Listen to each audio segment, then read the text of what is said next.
I am so excited for today's video.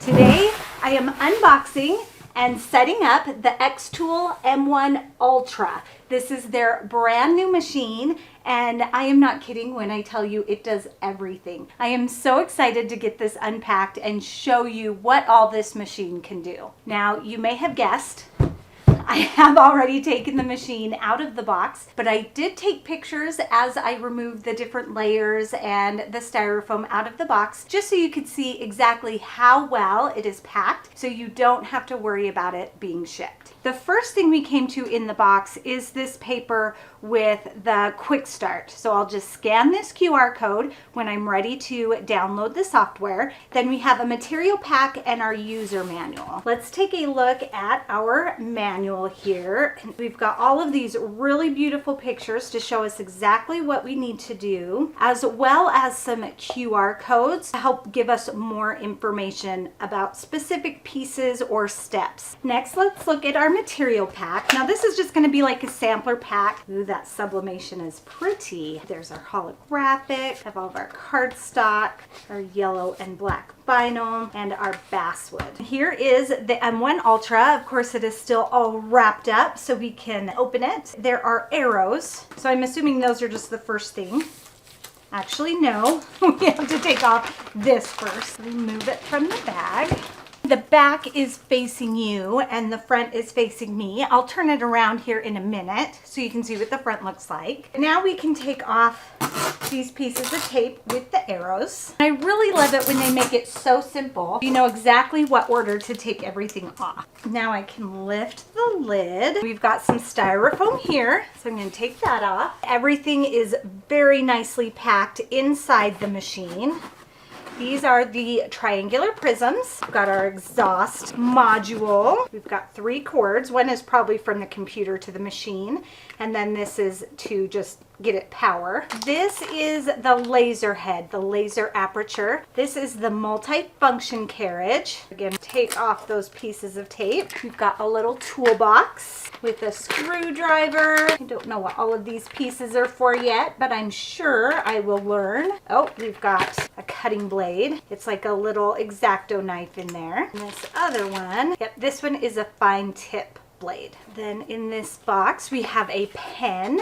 Ooh, we've got several pens. Very cool. Lots of fun colored markers there. Let's see, will this come out? Got that one. I really appreciate how well everything is packaged. There was a little vial of grease there in that styrofoam that I did not see. Then down here we've got some mats. The pink mat is a fabric grip and the blue is a light grip mat. Right here, I know you can't see that, but there are 3 spots where it says remove the screw, and I'm guessing that's so we can move this bar to remove the styrofoam behind it. So take all those off. I am going to keep these screws.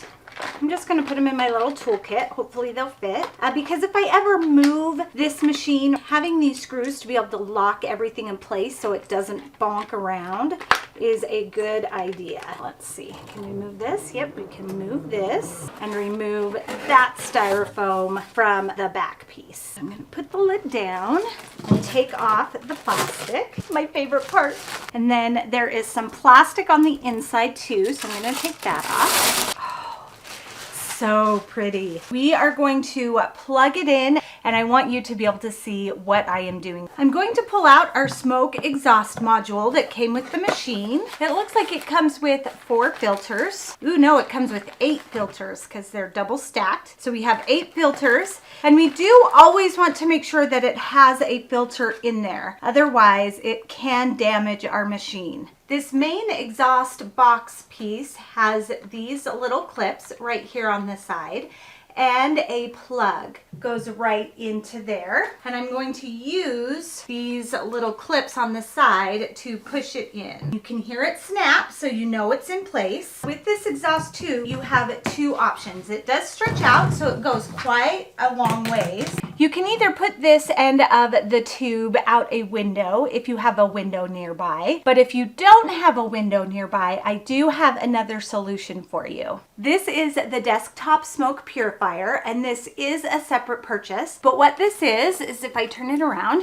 you can connect this hose into the smoke purifier and it purifies the air. It can just blow it back out into the room. You don't have to worry about being next to a window or outside in your garage or anything like that. Now, it is very important that you either use the desktop smoke purifier or you exhaust outside, because all of the fumes that come out of the machine are dangerous and you don't want to breathe those in. This desktop smoke purifier comes with 3 filters, and these are the filters. There's one in there right now, and it came with 2 separate. That lid back on. It comes with a 2-piece plug adapter. Plug that in. It also comes with a double USB-C cord, but we do not need to use this. It is only if you are connecting the desktop smoke purifier to the F1 laser. This is the M1 Ultra. This exhaust pipe here can go into this top hole.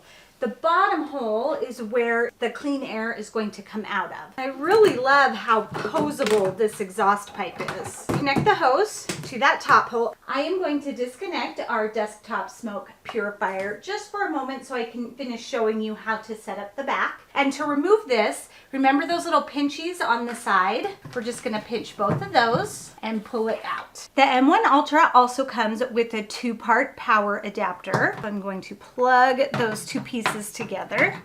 Make sure they're good and tight. Then I can plug the end into the machine and then plug it into my power source. I'm going to turn it on with this switch here in the back. I'm going to go over the basics of the machine and the different carriages that you can use. And just so you can see a little bit better, I'm going to put this white piece of paper in here. It'll be better than that black background. The first carriage is called our basic carriage. It is attached to the main carriage of the machine. It cannot come off. This little front comes off. It is magnetically attached and it can't go on the wrong way. The magnets won't let it. And this is where we can install either our fine point blade or our markers. We just open that little latch and then shut that clasp again.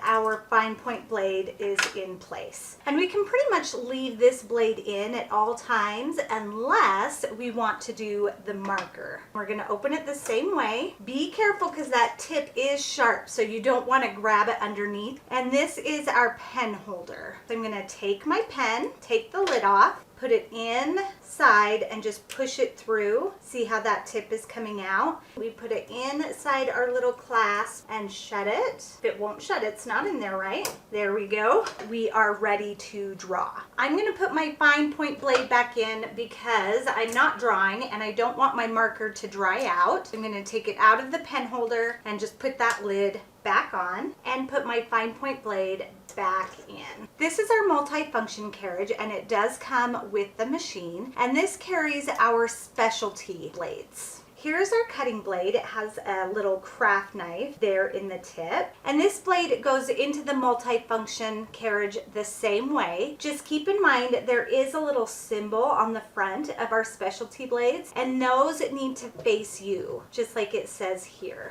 To install the carriage, we have these plugs here on the back, and they go into this part of the main carriage in the machine. Slide it in, and then we can put in our specialty blade, making sure that that symbol is facing us. Whenever adding a carriage, we want to make sure we lock it. Otherwise, it won't perform. When we lock it, it tells the machine that it's in place and we'll use the blade. 2 additional blades that you can purchase separately that go with the multi-function carriage is the rotary blade, and that's going to be for fabric, and the foil transfer tip. I'm done with this carriage, so I'm going to unlock and then lift up to remove the carriage. Oh, and the multi-function carriage has this cover as well. I don't think I showed that. Next is our laser module. I have the 10 watt. You can either purchase the M1 Ultra with the 10 watt or you can purchase it with the 20 watt. If you purchased it with the 10 watt and later want to upgrade to the 20 watt, you can buy the 20 watt module separately. Same thing to install. We've got those plugs along the back that go into the plugs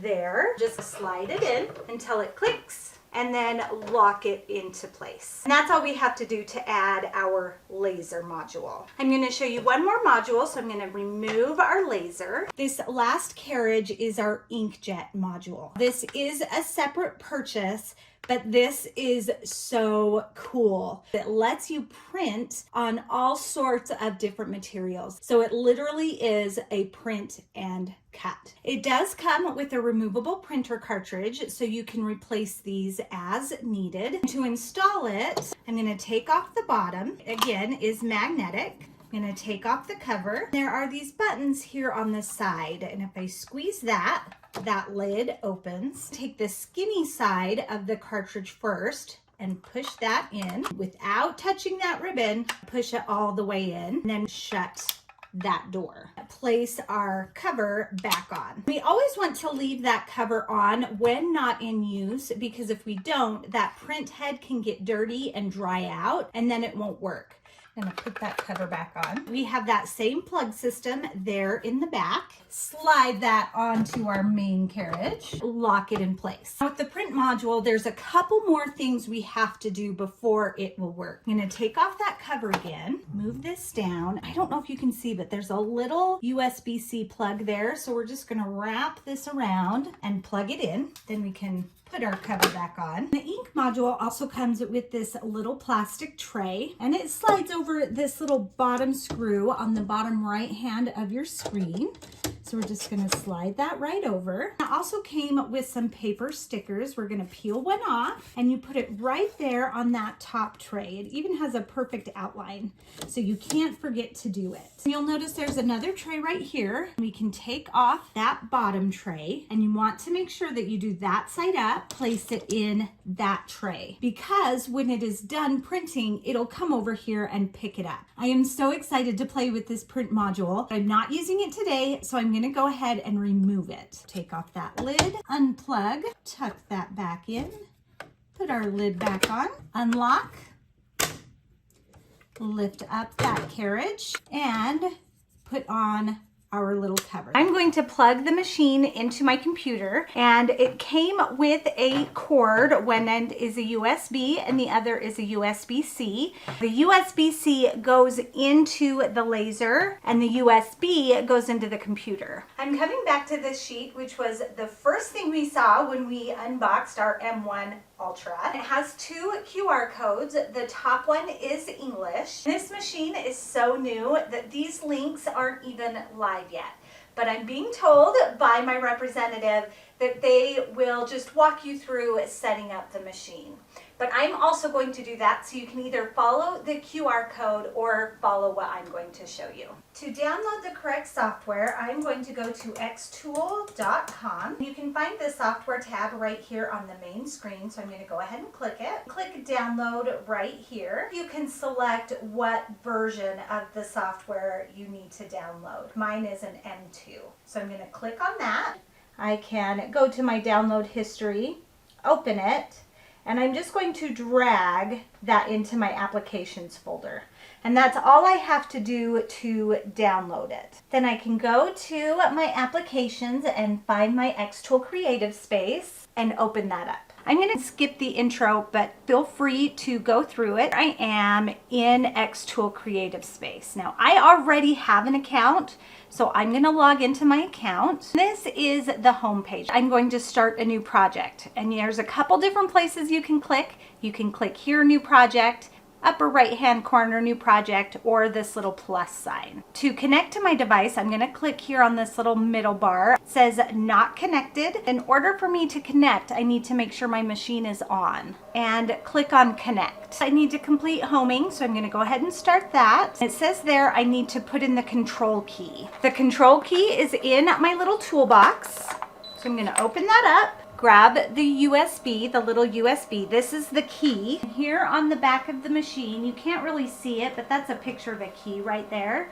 We're just gonna pop that right in the right way. Then I'm gonna click again on Start Homing. You can see that carriage is starting to move and it has found its home. I'm going to go back to home and go to xTool Projects. Here you can browse a ton of different ideas and projects that you can make with your xTool. You'll notice some of them are completely free, and if we scroll down, some of them do charge. You can search by specific categories. You can scroll down to see what you find. And you can also search by a specific machine. Go up here to Projects, and then go to All Projects. On the sidebar, you can select M1 Ultra. That's what we have. And then you can browse through these projects. You aren't limited to only M1 projects, but if you're new, this is a good way to start so you know what your machine can handle. Let's do this rose. I am going to open it in xTool Creative Space. I'm not going to do all of the layers since this is just a test project, but there are all of our layers. I am going to mess with this file just a little bit. I'm going to highlight this bottom piece. I don't want that piece, so I'm just going to delete it. I don't want these little shapes either, so I'm just going to delete it. I'm going to highlight this outer shape. I'm going to copy it, Control C and Control V. Now I have that outline. I also want to resize this. I don't want to make it as big as it is, so I'm going to highlight the entire design. And let's shrink it down a little bit. That is good. I'm going to open my laser, put in some of our triangular prisms. We don't have to put a prism in every slot, just a couple, however many you need to keep your project level. Put in our piece of 3mm basswood, shut my lid. I'm ready to cut, and a quick way to figure out what your cut setting should be, I'm going to come over here to the library, and I'm cutting the 3mm. Here it tells me exactly what my power setting should be. It should be 90% power with 5mm per second. So I'm going to X out of there. Then I'm going to highlight my entire cut file, and that takes me to the object part of the menu. I'm going to go to the Easy Set panel. Here I can set my power. It was at 90 and 5. If I wanted to save that, I could click this little save button and type that in 3mm basswood, but I have already done that. I have 3mm basswood right there. Select process. It'll show me a little preview here. Then I can hit start, and it's going to tell me to hit that silver button on the front of the machine. This will take about 8 minutes to cut. I'm all done cutting, so I can open my lid, lift out my project. Now I can pop my cut pieces out of my wood. Oh, and it all comes out so well. I want to go carefully because some of those pieces are thin and I don't want them to break. There is our beautiful rose. Let's find our placement here on this little back piece. There we go. Now we have a beautiful rose. Isn't that so cute? And the possibilities are endless with the xTool M1 Ultra. You can do so many fun things. I'm excited to see all the fun things I'm going to make. Thank you for joining me today, and make sure to go to xTool.com to check out the M1 Ultra laser for yourself. Thanks everyone. Bye and happy crafting.